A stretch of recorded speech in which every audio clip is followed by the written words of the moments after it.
мунаққидон бар он назаранд, ки Ҳолливуд макони ҷаззобе аст барои сармоягузориҳои бузург дар соҳаи филмофарӣ ва инчунин манбаи фоидаи даҳчанд барои тиҷорати бузург. ин оё афсона аст ва ё ҳақиқат? имрӯз мо онро бо тавассути саргузашти як ширкати ҷавони Ҳолливуд хоҳем фаҳмид.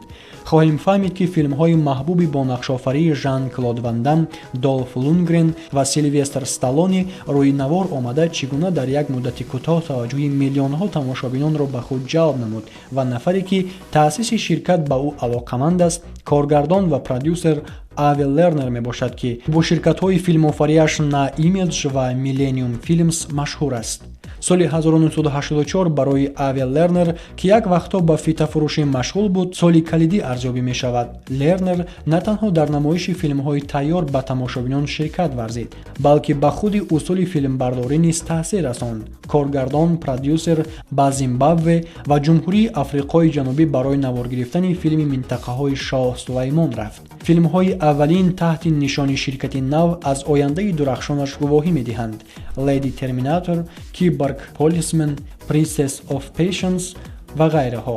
Лернер ва дӯсташ Шорт, ки ӯро дар ин кор ҳамроҳӣ мекард, худро аллакай муваффақ меҳисобиданд ва мехостанд ҳама чизро якбора санҷида бинанд. бо вуҷуди ин ҳама заҳматҳо аксари ин филмҳо барои намоиш дар кинотеатрҳо сазовор набуданд ва фавран ба видеои оммавӣ ва телевизион фиристода мешуданд. Ин филмҳо барои ширкат даромади кам вале устувор меоварданд, аммо барои Лернер ин ҳанӯз кофӣ набуд. Он гоҳ ӯ ва Шор тасмим гирифтанд, ки як ширкати дигареро таъсис диҳанд, то ба истеҳсоли маҳсулоти филми гаронарзиштар машғул шаванд.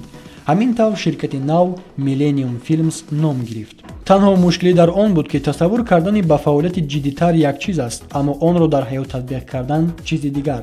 қиссаи қаблии Лернер дар аввал як шӯхии бераҳмона бо продюсер, коргардонҳои ситора ва ҳунармандони синфи А бозӣ мекард, ки ин боиси саркашии ҳунармандон барои нақшофарӣ дар филмҳои ширкат шуд. аз ин рӯ зарур меомад, то қадамҳои аввалини ширкати навро бо пойафзолҳои кӯҳна оғоз кард. бо умиди ҷаҳон қоидаҳои бозӣ дар соли 1997 ҳамон як маҳсулоти видеоии дараҷаи дуввум буданд. ҳатто филми сулҳпарвар, ки Долф Лундгрен дар нақши ёвари низомии роҳбари кишвар бо вуҷуди хароҷоти $10 миллион худ низ ҷаҳише ба пеш набуд. аз ин рӯ Лернер қарор дод, ки на танҳо рушди молиявӣ, балки жанрро ҳам таъмин намояд. Millennium Films худро дар драма санҷид ва ин амал хеле бо муваффақият баромад.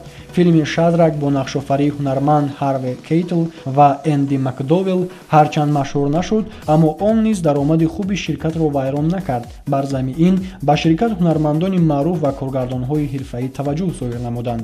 ҳамин тавр дар як муддати кӯтоҳ бойгонии ширкати нав на танҳо бо филмҳои драмаю мелодрама, балки филмҳои даҳшатнок, трейлерҳо ва ҳатто масҳакаҳо бо ҳунармандони хеле шинохтаи давр Робин Райт, Кеннет Бранг, Ҷулиет Луис дар силсила филми ҳазорсола пайдо шуданд.